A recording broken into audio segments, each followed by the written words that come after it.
Great. Hi, everybody. Thanks for joining us this evening. This is John with Murder by the Book, coming to you with another virtual event. We're so excited to have David R. Slayton with us tonight. He's here to celebrate the release of his book, White Trash Warlock, which just came out today. How are you tonight, David? I'm doing great. Thank you, John. Thanks for joining us. So we're going to get us started off, I've got a real easy question for you. Actually, let me read your bio let me get you actually properly introduced before we jump into chatting. So David R. Slayton grew up in Guthrie, Oklahoma, where finding fantasy novels was pretty challenging and finding fantasy novels with diverse characters was downright impossible. Now he lives in Denver, Colorado with his partner Brian and writes the books he's always wanted to read. White Trash Warlock is his first novel. In 2015, David founded Trick or Read, an annual initiative to give out books along with candy to children on Halloween, as well as uplift lesser known authors or those from marginalized backgrounds. So to get us started, can you tell us about White Trash Warlock? Sure. So White Trash Warlock is the story of Adam Lee Binder. He is a broke gay witch living in a trailer park in Guthrie, Oklahoma, where I'm from.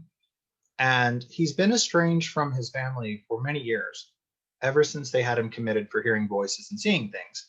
But Adam's not mentally ill. That was his sight, his magic starting to emerge, but he didn't know how to control it in the beginning.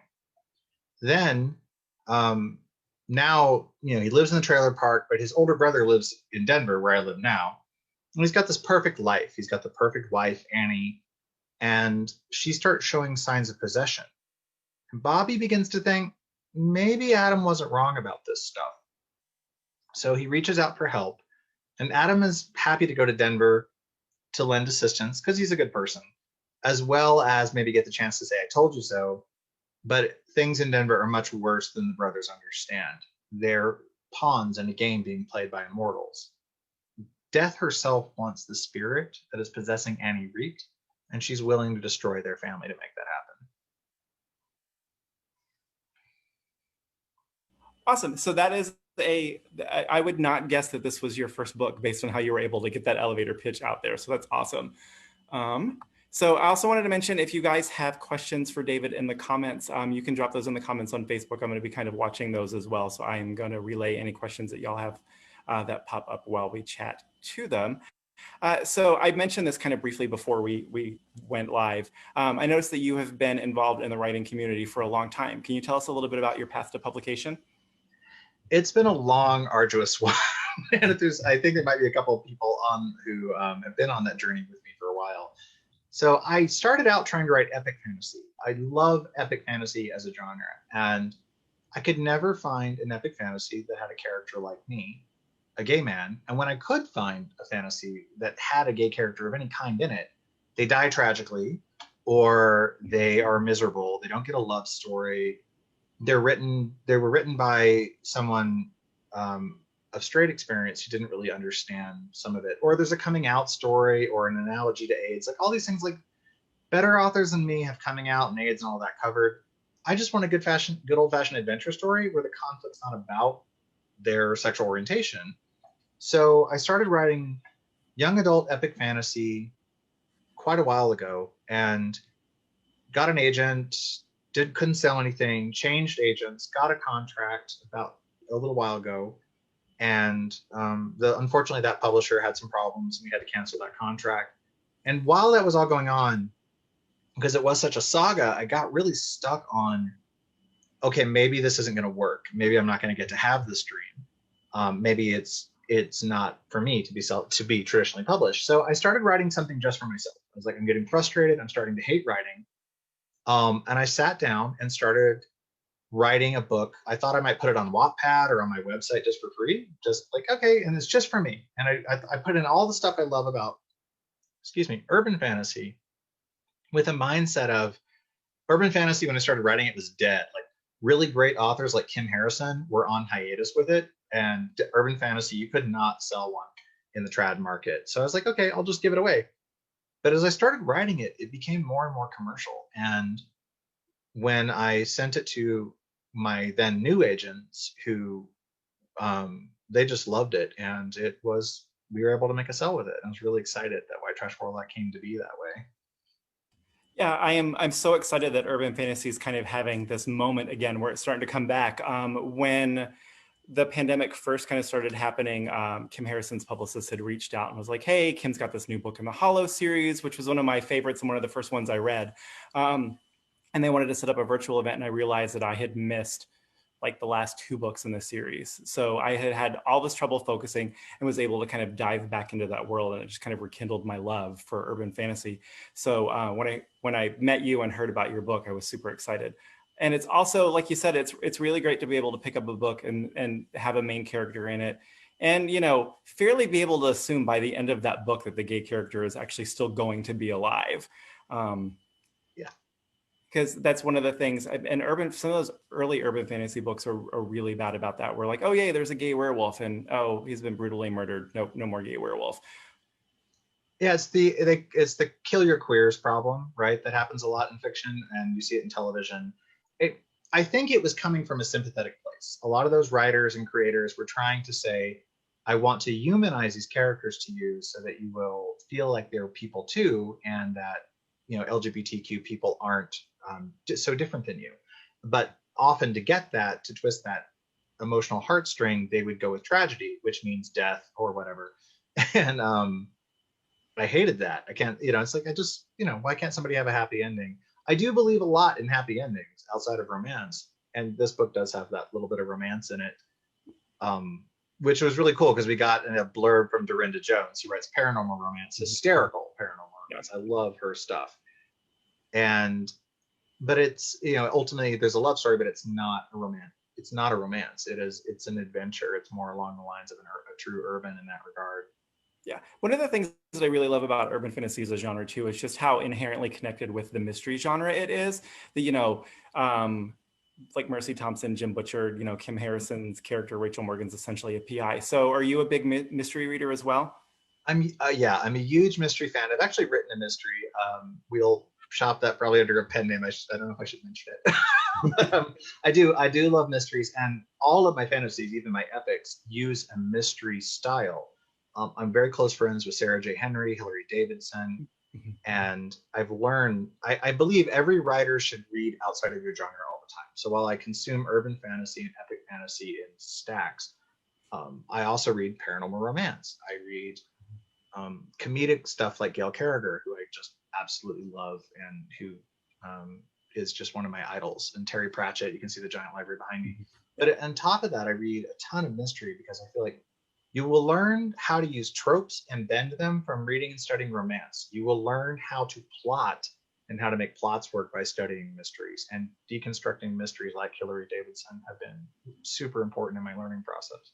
Yeah, it's great to hear, like all the names you mentioned, like Hillary, like they're all people that we absolutely love. Gail Carriger, we're huge fans of hers.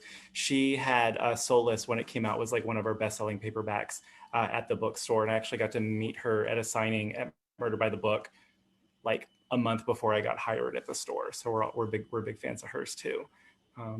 So sorry. No, go ahead.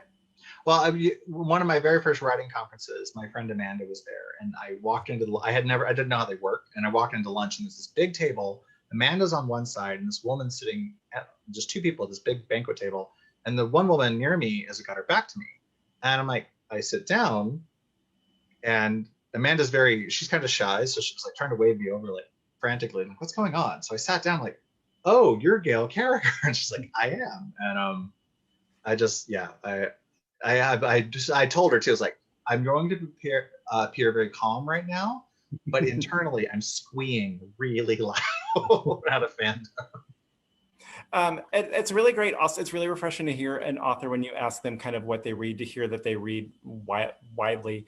It always makes me kind of, not obviously in front of them, but kind of roll my eyes when I hear authors say like, oh, I don't read, or something like that, because you can't, like, genre is such, I love talking about genre because so much of it comes down to just how is a publisher going to market a book, but you can pull in so many things. And I think people are so willing now to kind of play with genre or take chances on genre, or something like Gail's book there's mystery, there's romance, it's historical, you know, it's kind of, there's this literary fiction kind of Jane Austen stuff.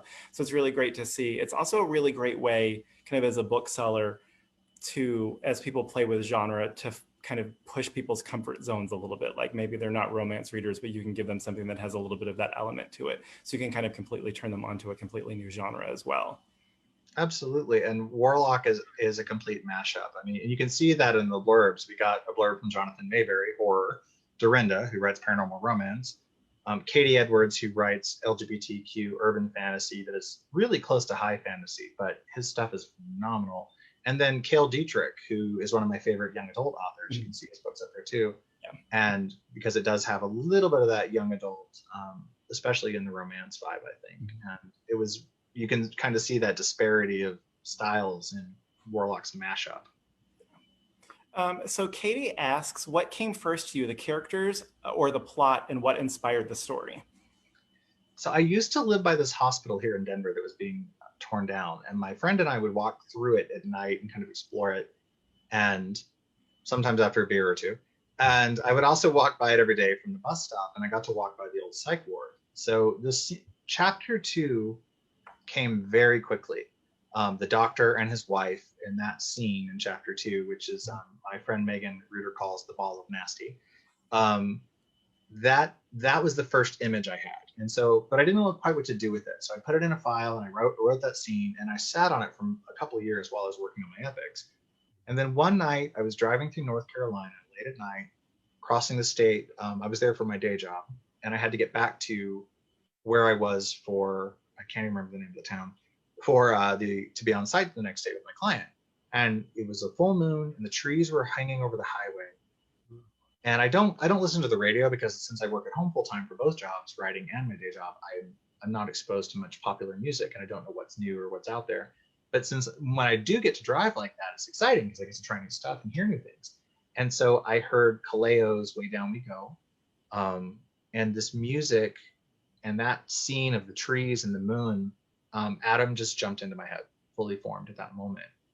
And then I had this real problem. I had this Oklahoma boy with some magic who likes to drive, and I had a doctor in Denver, and I didn't know what to do with that.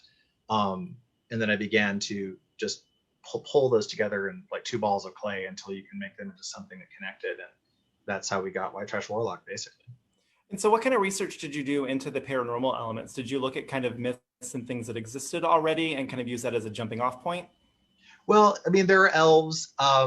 Obviously, there are some of the traditional fantasy creatures that you see. I'm a giant gaming nerd, and so some of it comes out of my D&D background, some of it comes out of Tolkien, and some of the epic fantasy stuff. But I love twisting tropes and flipping them. So the elves, as my friend Shiri likes to say, they would have Tolkien rolling in his grave, right? Because they're nothing like his. I don't know. I think if his elves were in our modern world, they might be. So I basically used that. And then because I grew up the way that I grew up in the backwoods in Oklahoma, in the time and place that I did, I grew up with a lot of superstition. I grew up with a lot of folklore. I grew up with a type of Christianity that believes a lot in demons and witchcraft as a sinister force in the world. And so a lot of the stuff that I brought into it, especially, you see that a lot in the mom, Tilla, a lot of what she sees or what she believes is coming from that background. So, and then there were times when I just wanted to do something new. And I think when I start thinking about the urban fantasies that I read, I see a lot of vampires and werewolves. You mentioned police procedurals come up a lot. I'm like, I want something. I get bored easy. So what's something I don't get to see? Leprechauns. And then what do people think leprechauns are? They think St. Patrick's Day, and they think Lucky Charms, a cereal mascot. Okay, what are really leprechauns? And then that's when I hit the books and I start going deep into the myths and where they come from. I'm a big believer in trying to dig behind the meaning of words. And that's in the title, White Trash Warlock. There are a lot of Easter eggs in this book around character names. And if you parse out the character names quickly, you'll figure out that like some of the secrets that get revealed are hidden in the character names themselves. So, and I do that a lot in my books. But yeah, I wanted to try something new and shy away from anything that bored me. Again, I wrote this for myself at first, so I wasn't really thinking about anybody. It's like, I just don't want to be bored, and I want to entertain people. So that dovetails perfectly into Rena's question. She says, urban fantasy has evolved a lot over the last couple of decades. In your perspective, how has it changed or stayed the same? Wow, this is a very loaded question. Urban fantasy is this incredibly flexible genre. And you see writers like Shauna McGuire, who is a master plotter and an amazing author. She's just one of the coolest people. You see her constantly pushing urban fantasy at all times. Like she's always trying to recreate it. And she's doing that. She's making new stuff, her new novellas, her recent stuff, even in the October Day series, which has been running forever and is phenomenal, by the way. Kim Harrison, you see that quite a bit. Like you mentioned the new Rachel Morgan book, which I just read and loved this summer. So you see authors pushing it, and then you see other authors who are kind of stagnating. I really love those authors that can take it and show the full width and tapestry. I mentioned Katie Edwards, who blurbed us, and he's a great example of somebody who's like, how far can I push urban fantasy and do something entirely new with it? I think his stuff is just phenomenal. He just blows me away. Yeah. Yeah, it's interesting. Like, if you think about like the kind of the early Rachel Morgan, Kim Harrison books, like they're kind of those smaller. She's doing these jobs, kind of working as a PI, and then just as that series grows, like she starts introducing the demons and kind of introduces this whole giant world. And what I like about yours too is you kind of take some of those elements. For the longest time, urban fantasy was all big cities, and then we started to see like Charlaine Harris with the True Blood books. We kind of got to see small town. Nicole Peeler did small town really well, and I really like that you were able to combine both of those kind of elements of urban fantasy with kind of the small town back in Oklahoma with the flashbacks, and then kind of the contemporary stuff that was happening in Colorado too. And a little bit of a spoiler, most of book 2, which is called Trailer Park Trickster, almost the entire book takes place back in Guthrie in Oklahoma. So Adam gets to go back to his roots. He gets to go home and deal with the fallout at the very end of the cliffhanger from book 1. There is a cliffhanger, sorry guys. And though it is a complete story, you get a full end to the arc. The young adult author Allie Carter explained it the best. It's not a cliffhanger, it's a game changer. So you get that story you get a resolution, but then you have like, oh, now you need the next book because there's something that's set up. Yeah, exactly. It's the hook, It's the end of Veronica Mars season 1 where she opens the door. It's like, oh, I was hoping it was you. And you're like, well, who is it? And you have to wait till the next season. Yeah. It's exactly like that. So you mentioned book 2.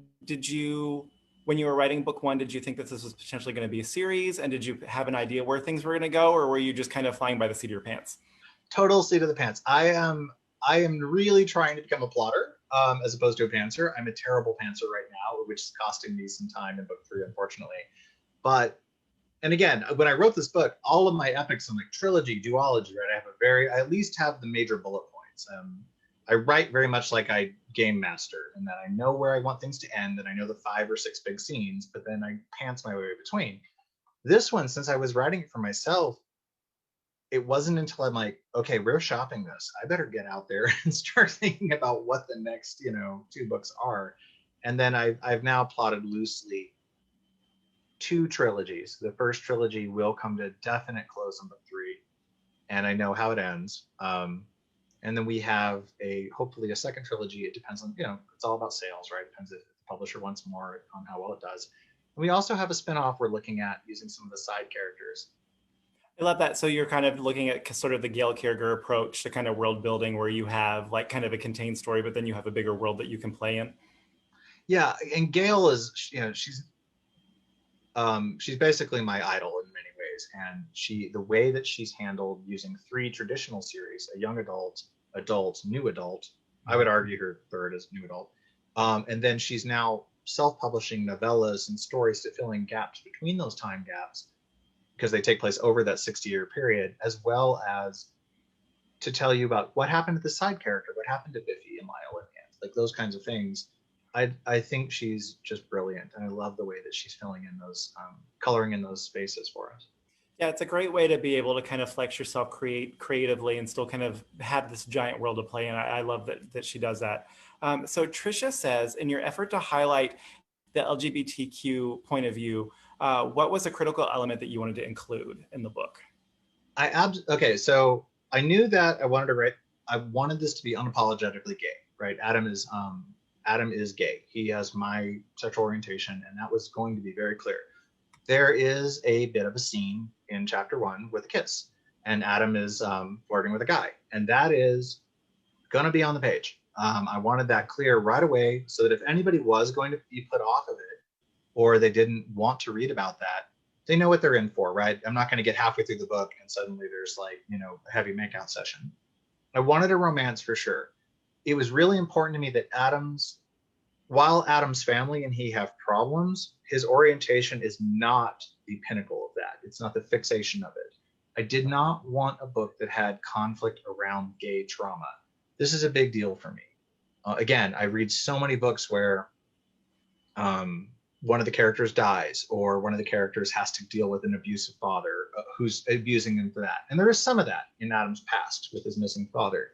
But for Adam, he's out, he's proud, he does not shy away from that. And if anybody, and he's that way with his family. It's like, if you have a problem with the fact that I'm gay, I don't have to talk to you. Go away. You're not here for me. You haven't been here for me. And that's a lot of what I went through with my family, coming from a conservative, small town Oklahoma mindset where I had to break away a lot. So you'll notice too, I say the word gay because where the time and place I come from, queer is still very much a slur. And I struggle a lot with that. So while there's a big movement to reclaim it and such, it's still for me a little bit tough. So you'll notice I understand the problematic gender issues of gay, but queer is still a bit of a struggle.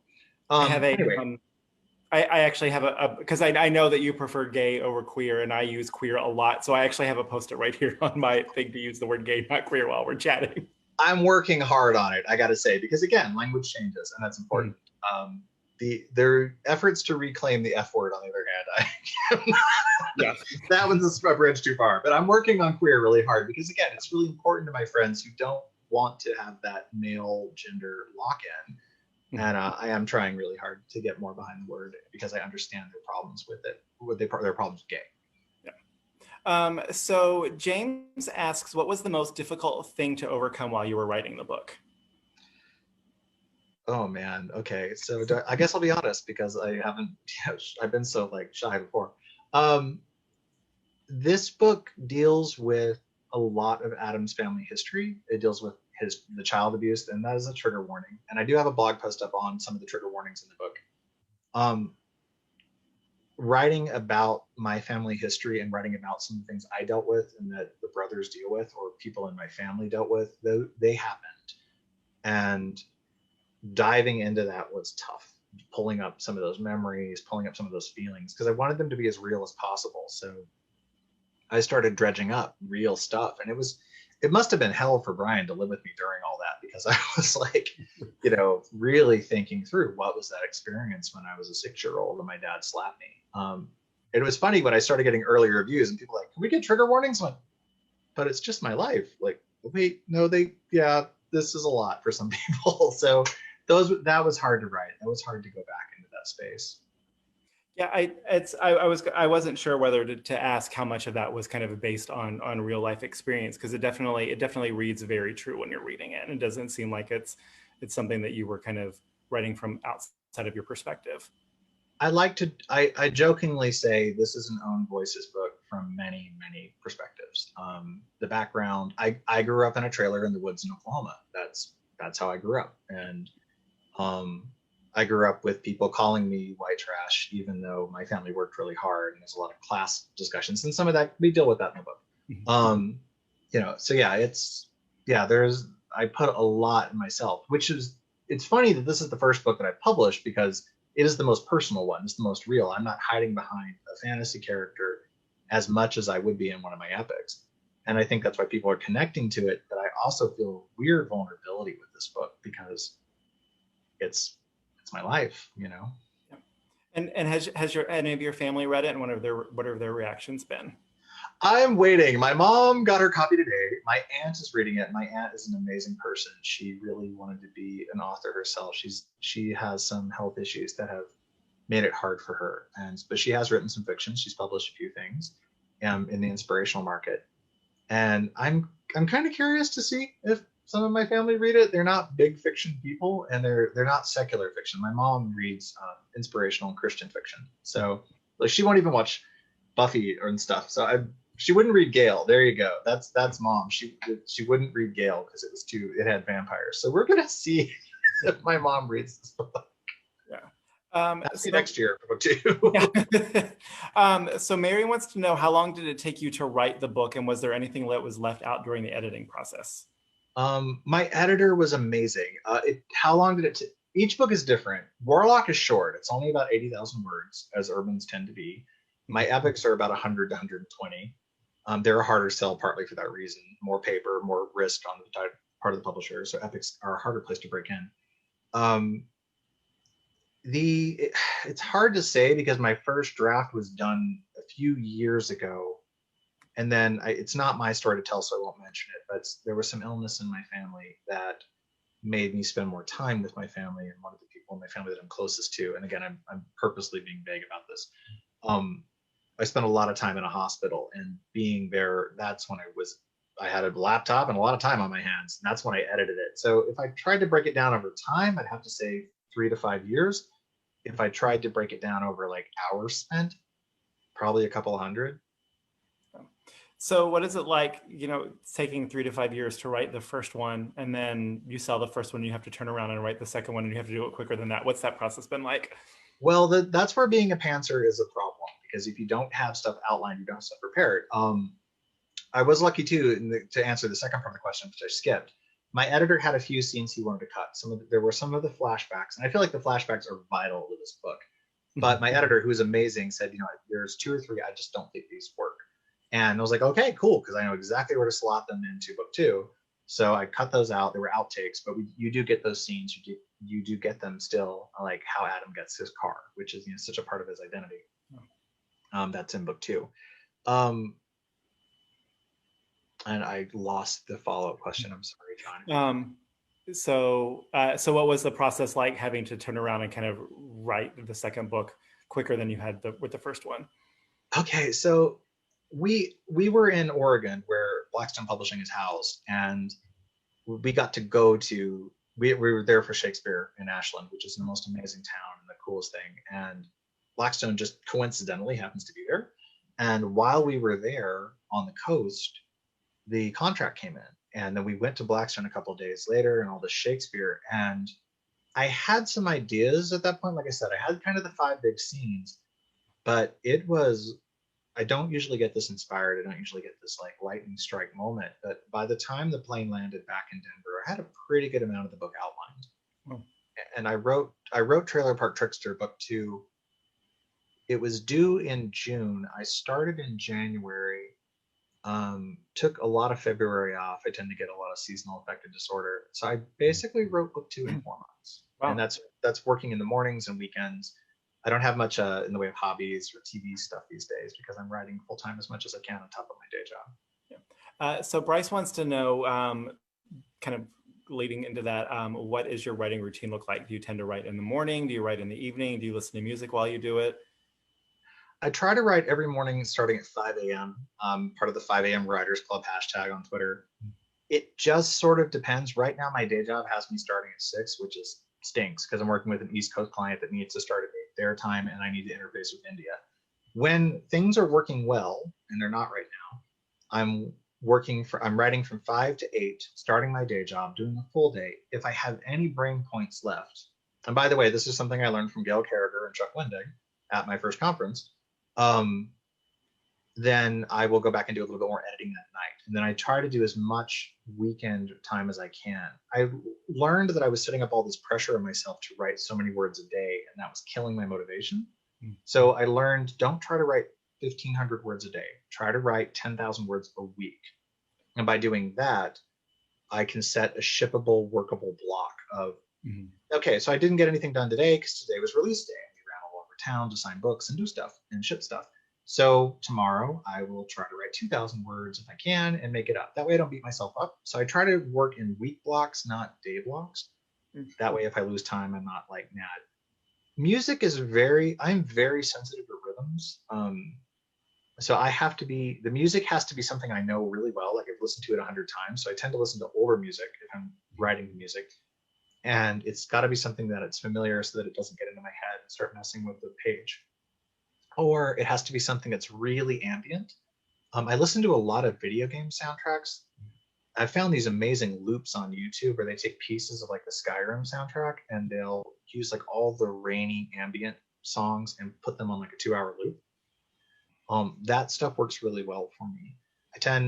If I'm writing a battle scene though, I need like rhythm and dance, and I need something with a little bit of I have in my epics, particularly in the fight scenes, I have a whole like soundtrack for each character of like this is Argent's battle music, and so when I'm writing Argent, that's on in the background, so I can get into the rhythm of how she works. So do you flip back and forth between when you're working on kind of the urban fantasy and then working on the epic stuff at the same time, or do you compartmentalize them? I try to keep 2 projects on the hard drive in my brain at the same time. This is interesting because Gail can't. She can only do 1 book at a time. And I find that really interesting because she's very much like, her operating system doesn't like switching. I sometimes can. If I get stuck on an urban, I can go work on something like a mystery or an epic that's completely different because it's different enough. But I'm starting to get to the point now where I'm writing a much more intense, a whole book in 4 months. And because of that, it means that I'm like very much tuned to Adam. And that means if I try to work with one of my other characters, I'll lose the vibe of Adam, and all my characters will start to sound like Adam or vice versa. So I'm becoming more, we are doing this project now. And so those other projects, the epic fantasies and the other things that you're working on, are those things that you're still trying to shop around? My agent and I have a whole battle plan. Or are you've just kind of written them and they're just for you? No, we have a whole battle plan for next year. So I have 3 epic series and I have a mystery series. They might go out with pen names. There's this weird thing in publishing. A lot of people may not know that, like we talked about Kim Harrison, she also writes epic under Dawn Cook. You have to, and like Gail Carriger, who we've mentioned a few times, she's writing more adult male stuff now, and she's using GL Carriger. So it's similar enough, but it tells you I'm in a different genre. So we'll probably have some pen names and stuff for some of my other projects. But if I end up staying in urban for a long time, I don't mind. I love this world. I love the series. And I already have spinoffs. I already have 100 directions I could go.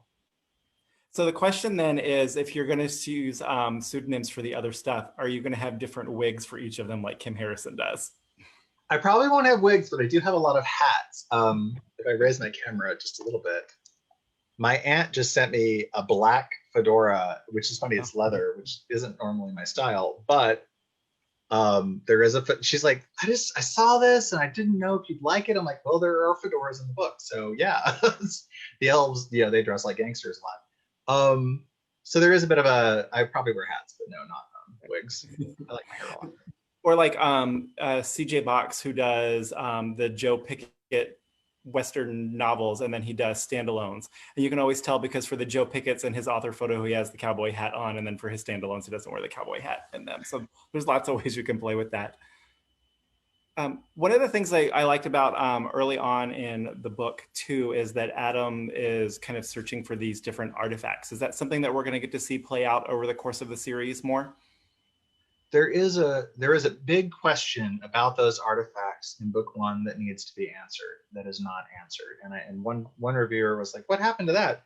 Well, because again, I use mysteries, and when you're writing a mystery series, the first main mystery driving the character is never solved until the end of the series. So like the last book will solve that. I will solve that in book 2, so you don't have to wait that long. But the artifacts are a big factor, and their maker is more important, and what that means. And this is in the first chapter, so I think I can spoil it. Okay. Adam is searching out these artifacts that were made with evil magic, and he's destroying them. But the main reason he's hunting them is he thinks that his missing father is the person making them. He suspects they have a similar flavor to his own magic, and he's trying to figure out if the person making them is his missing father, and if that's where his magic comes from, because it didn't come from his mom. And he's trying to find out that piece of himself. And so the artifacts, they will definitely come back up. Yeah. So do you have kind of have you started like a series Bible, so that way, as you get further down the road, you don't have to like try to remember things? Oh my gosh, I wish I had, so I didn't, and it's caused me so many problems. But since the audiobook came out today, I'm super excited because I need to go. I'm so tired of reading this book. I love it. I've read it so many times, and because I've edited it and written it, some things have changed. I'm like, wait, what's the true form at this point? And I can understand now well why Gail and Shannon keep wikias, and Shannon keeps an offline wiki on a tablet, and Gail has a wikia page where her fans actually help, which is really smart. If I get enough of you, maybe I can get you guys to do that. But I'm so happy because now today I can start listening to the audiobook to remember some of these things, and I need to write them down.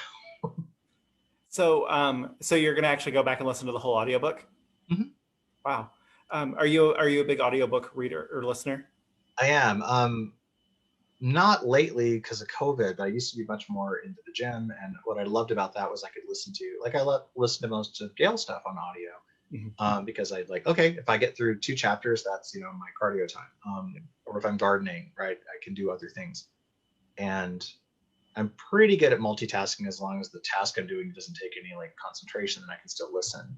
I love the Great Courses series. Yeah, I'm a huge audio fan. It's one of the reasons I was so ecstatic when we sold to Blackstone, because Blackstone, they have an incredible audio catalog.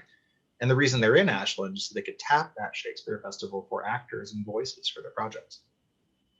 If you like cozy mysteries at all, Ellie Alexander has a great series. It's the Bake Shop Mysteries, and they're all set in Ashland in a little bake shop there. And the Shakespeare Festival is a big part of it too. How did I never hear of this? Let me get a Post-it. Post-its all over this place. Ellie Alexander? Ellie Alexander, yeah. The first book in the series is called Meet Your Baker.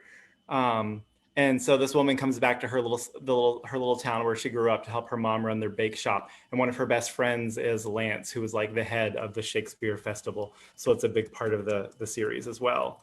I'm so into this. Okay, yes. Oh, there you go. And Ellie actually lives in Ashland. So she's been posting pictures of kind of the fires and all of the stuff that they've been doing to help kind of keep people safe and keep people fed up there. It's pretty incredible.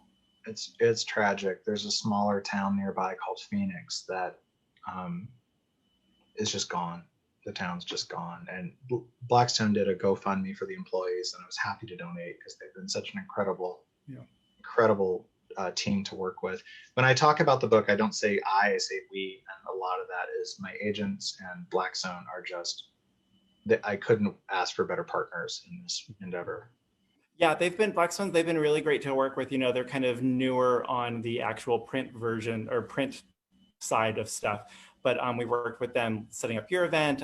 Meg Gardner, who we love, who lives just down the road from us, was one of the first people we got to work with them, and they've been really fantastic on the bookseller end to work with too. So did they do the audiobook as well? Mm-hmm. They did, and they gave me 3 narrator samples to choose from, and I chose Michael David Axtell, who he just came off of Leah Bardugo's, I can never say her name, I've never heard it, unfortunately. Ninth House, and he has a fantastic resume of audiobooks, and he just nailed Adam's. They sent me samples of the first chapter, and the first chapter is on SoundCloud if anybody wanted to check it out. It's doing really well on Audible today, and I'm not surprised because he got those little things, like when Adam thinks casual because he's nervous about the scene at the pool table, he just nailed that feeling in his voice so well. So was the title always going to be White Trash Warlock, or did y'all go through different titles?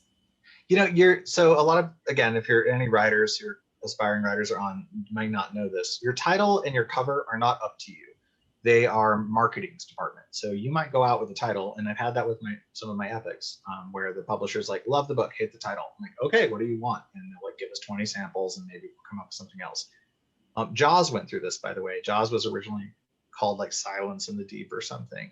The story of Jaws' title is a really fun story, by the way, because eventually there was Hungry Jaws, or okay, the only thing we can agree on is the word Jaws, so let's just call it Jaws. There was a whole battle about it. I was lucky that Blackstone's very collaborative, and I did have an original title, but I knew it was way too plain. It was just Binder for Adam's last name. Mm-hmm. And that's a lame title. I wouldn't buy that book. But as I kept playing with it and playing with language, White Trash Warlock occurred to me. And so fairly early on, it was called that. I had a couple of people like, oh, you really want to say white trash? I'm like, yeah, again, where I come from, I want to get into that meaning. I want to talk about it. And Blackstone loved it. And the title was catchy enough that no one's asked for a change, like, on the business side of it. Yeah. How about cover wise? Did you go through different cover concepts? Sean Thomas, who designed the cover, was just frankly knocked it out of the park. Like I couldn't, again, I was just, when we first started talking, I think it was around May, maybe April, he reached out and said, okay, I read the book, I'm coming up with some ideas, and what do you think of these? These are the kind of covers that I like for your style of book. And he sent me the cover to Rin Shupiko's Bone Witch, which is literally my all-time favorite book cover of all time. I was like, are you trolling me a little bit? Like, I had to have a moment like, really? And he's like, why? I'm like, this is literally my all-time favorite book cover. And you can see that if you look closely in the skull, it's reflected in some of that influence. There's a really subtle skull effect and the weaving to it. It's hard to show on the camera. There you go. And that's talking about the book a bit. But no, he talked concepts through with me, and I said I really want the Tower. I think the Tower Tarot card would be cool, and the scene on the cover is such a pivotal scene in the book, and it should be kind of familiar to Denverites, as well as a little bit comical to fit the vibe we were going for. And I said, I just threw out elements like the car. Adam's car is there, the trailer, the cat, who will also play a big part, the green spirit moon from the spirit realm, and Sean just came back pretty quickly with this, and my jaw dropped. Like, this is exact. And again, I'm this giant Terry Pratchett fan, and I was so thrilled because they match that same style of Terry Pratchett's. And before he passed away, Terry Pratchett had input on these hardback re-releases, and I was like, yeah, I got more input, I think, than authors often do, and I was blown away by what he went with. That's kind of one of the cool things about working with somebody like Blackstone, they're kind of newer, so they're willing to take a little bit more risks, and it's not, well, this is the way we've done things, so let's try this. I think that the title and the packaging are great. I think you had maybe announced that you were starting to get ARCs was maybe around the time that we had become friends on Facebook, and as soon as I saw like the cover and the title, I was like, okay, I have to know exactly what this is. So we have another question from the crowd. What's on the radar for Trick or Read 2021? So I do the Trick or Read thing with children's books as a party. It depends on COVID, frankly. We canceled it this year because we did not want to risk anyone's life, especially gathering books for children. We don't want to risk, children's lives, especially. My best friend is 73. I'm not going to expose her to that kind of risk. So we're hoping that if Trick or Read gets to happen, it'll hopefully happen at its usual location, and we'll bring in as many children's books as we can. We are looking and talking to a couple of other organizations. My agents are talking to publishing to see if they can get some donations in for kids' books. There's some fantastic middle grade books that, unfortunately, because we didn't have Trick or Read, I don't get to share. Rena Barron's Maya and the Rising Dark, for example, is phenomenal. And I'll give it out. If I get trick-or-treaters, we're figuring out, like, okay, do we want like maybe a cup with candy? We can put it at a distance with a book table, just in case kids come by. But we're trying to figure out the safest way to do it. Maybe I'll just get a moon suit, and that way there's no problems. But yeah, hopefully 2021 Trick or Read will be back, and we can continue to expand.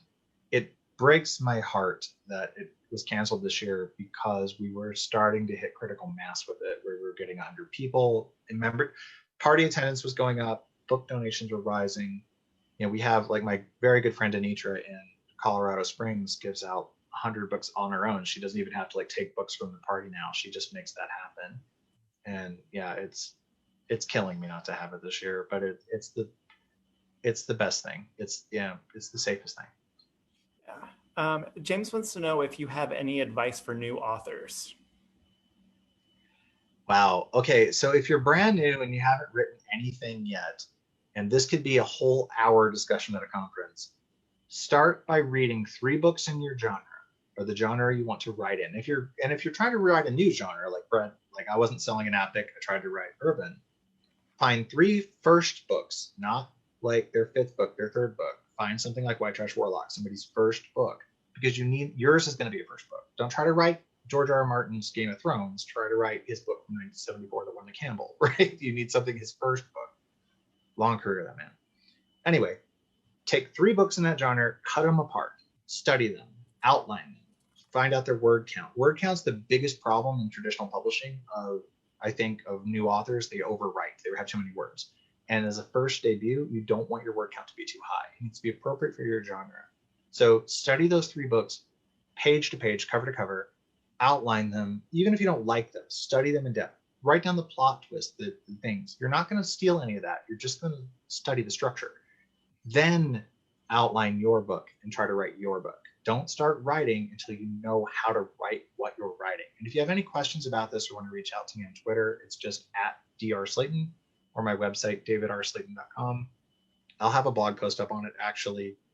Tomorrow I'm covering this exact topic, and I'll be happy to answer any questions I can. Yeah, James Rollins mentioned that when I did a virtual event with him, which if you guys want to check back, you can look through the store's videos here on Facebook, or you can also check our YouTube channel. But he said basically he was a huge Michael Crichton fan. So he read like Jurassic Park and was like, okay, when does the first person die? Like how far into the book do we see a dinosaur for the first time? And he's like, he was able to use kind of all of those beats to help kind of start plotting his early stuff too. When I wrote my mystery book, I took Janet Ivanovich's One for the Money apart.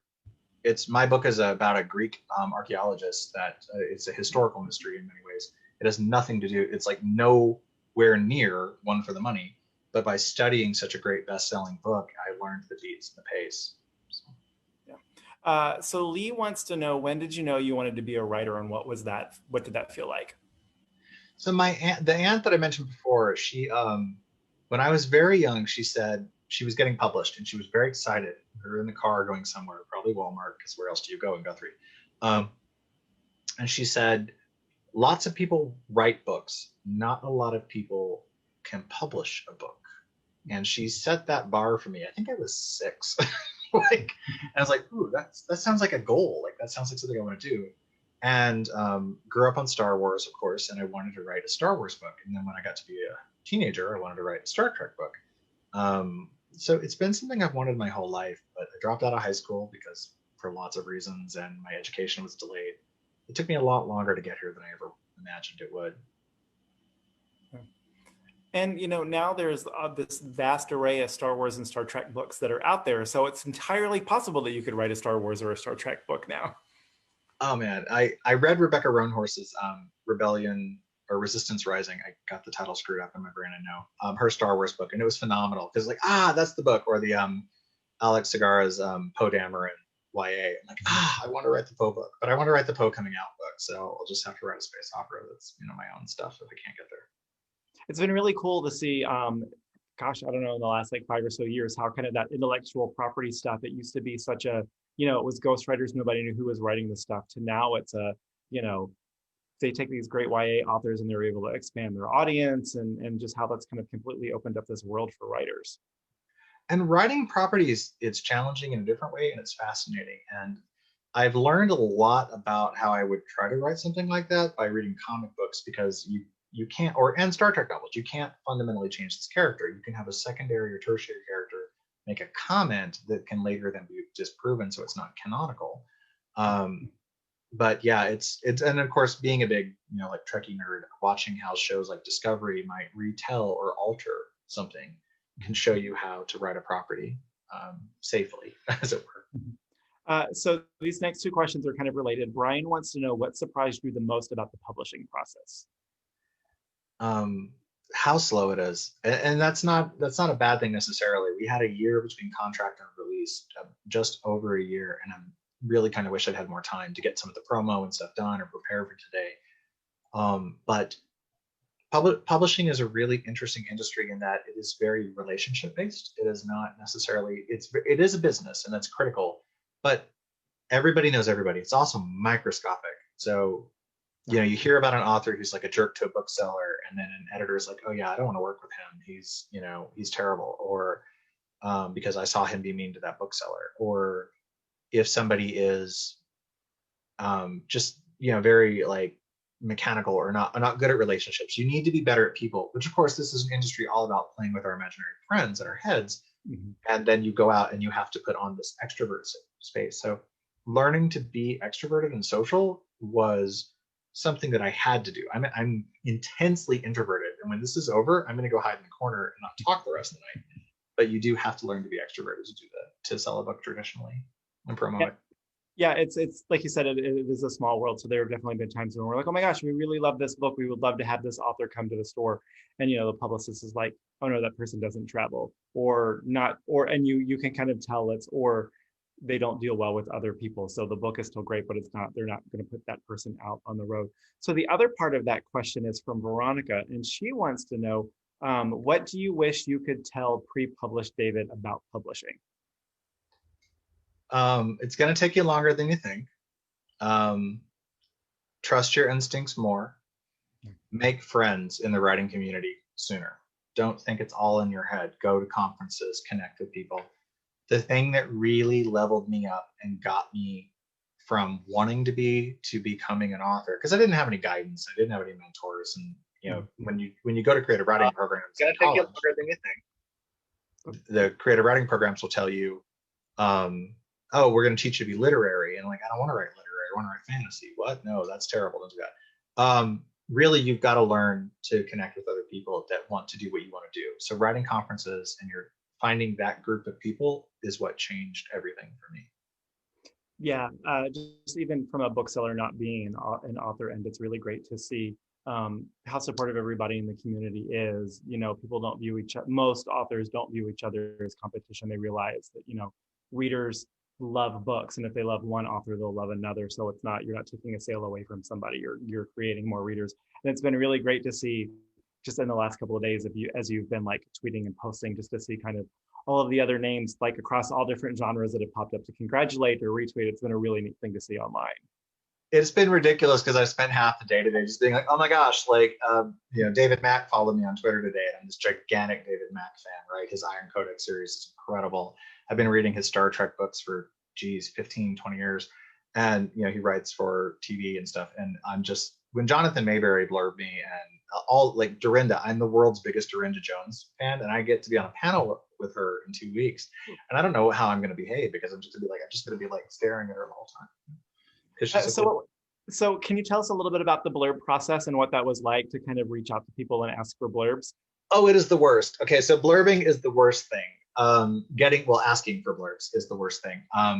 So if I had a connection, I would ask myself, and a lot of people that I really admire had to say no, and that's okay. Blurbing is tough for them. Writing is a full-time job. I have my full-time day job, and then promo and prep for publication is about 20, 30 hours a week on top of that. So you need more time than you think. That's another thing I would tell David is take this week off, because man, I've been to the post office more in the last week, like scrambling between day job conference calls. But to get blurbs, you basically, they're doing you a favor. A published author who is successful is helping you. In some cases, if I had a connection with them, I would do it myself. Don't do it before you have a contract, by the way. I had gotten that advice from someone, and it was bad advice to try to help me get a contract. And a lot of people like Chuck Wendick are saying they're getting that now. Non-published authors asking for support to help them get published. You won't get a blurb usually if you don't have a contract. So don't go there. But basically, if you have a relationship, you can do it. Your publisher or your agent, if they have a relationship, they can do it. I was too shy and a little too starstruck for some of mine to do it myself, so I had them do it.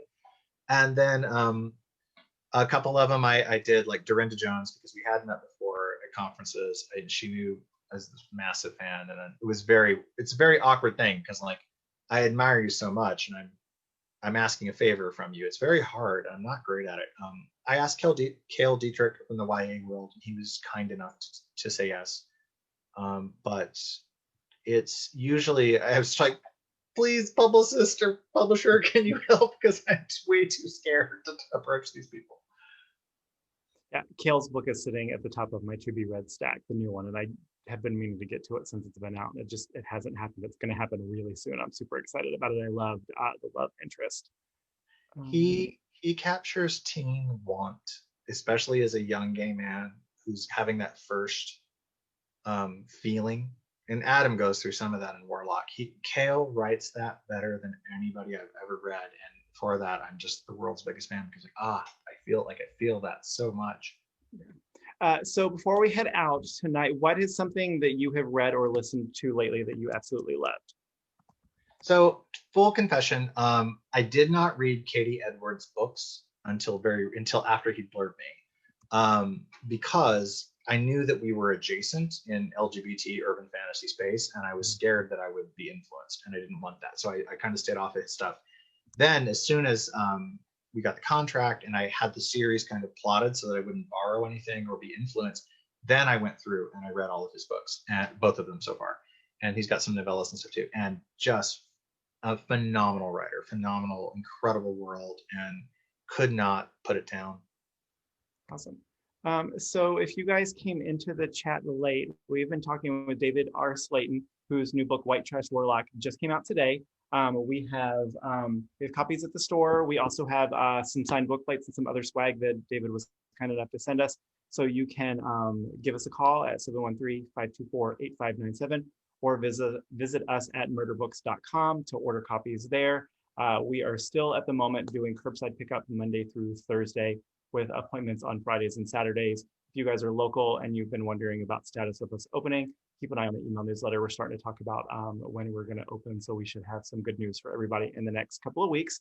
If you did miss the first part of the chat, Facebook will archive it once we're done, so you'll be able to watch it from the beginning as well. If you have anybody that you know that is not on Facebook and still wants to watch it, give us a couple of days and we will get it uploaded to the store's YouTube channel to make it a little bit easier to share. David, congratulations on the new book. Thank you so much for spending some time with us this evening. It's been really wonderful to actually get to chat with you face to face about it. Thank you, John. Thank you so much for having me. Oh, my pleasure. So you guys definitely pick up the book. It's fantastic. We've got lots of great stuff coming up.